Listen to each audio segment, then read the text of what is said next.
নির্বাচন কমিশন তাদের নিজেদের মধ্যে আধিকারিকদের মধ্যে একটি বৈঠক, সেই বৈঠকে ঠিক কি কি বিষয় আলোচনা হতে পারে? আমার সঙ্গে সোমরাজ রয়েছেন প্রতিনিধি, বলতে পারবেন সোমরাজ?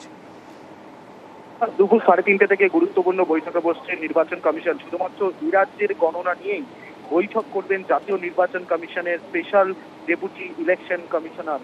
যেটা নির্বাচন কমিশন সূত্রে জানা যাচ্ছে যে রাজ্যের বিভিন্ন 42টি যে লোকসভা কেন্দ্র রয়েছে, সেই 42টি লোকসভা কেন্দ্রের ডিস্ট্রিক্ট ইলেকশন অফিসারদের পাশাপাশি এসপি সিপিদের নিয়ে এই বৈঠক করবেন জাতীয় নির্বাচন কমিশনের senior deputy election commissioner Nitin ব্যাস। মূলত বৈঠকে রাজ্যের 42টি লোকসভা কেন্দ্রের গণনার প্রস্তুতি থেকে শুরু করে আগামীকাল যে গণনা রয়েছে তার যাবতীয় প্রস্তুতি নিয়েই আলোচনা হবে। পাশাপাশি 2021-এর বিধানসভা নির্বাচনের গণনা থেকে শিক্ষা নিয়ে বেশ কিছু নির্দেশ এবারের গণনা নিয়ে দেওয়া হতে পারে বলেই মনে করা হচ্ছে।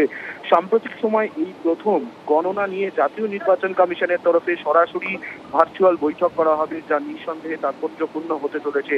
আজ দুপুর 3:30 থেকে এই বৈঠক করা হবে জাতীয় নির্বাচন কমিশনের তরফে, যেখানে রাজ্যের নিযুক্ত বিশেষ পুলিশ অবজারভারও এই বৈঠকে থাকবেন এবং এই বৈঠক শেষে গুরুত্বপূর্ণ কিছু নির্দেশ জাতীয় নির্বাচন কমিশনের তরফে দেওয়া হতে পারে শুধুমাত্র রাজ্যের 42টি লোকসভা কেন্দ্রের গণনাকে কেন্দ্র করে। ধন্যবাদ।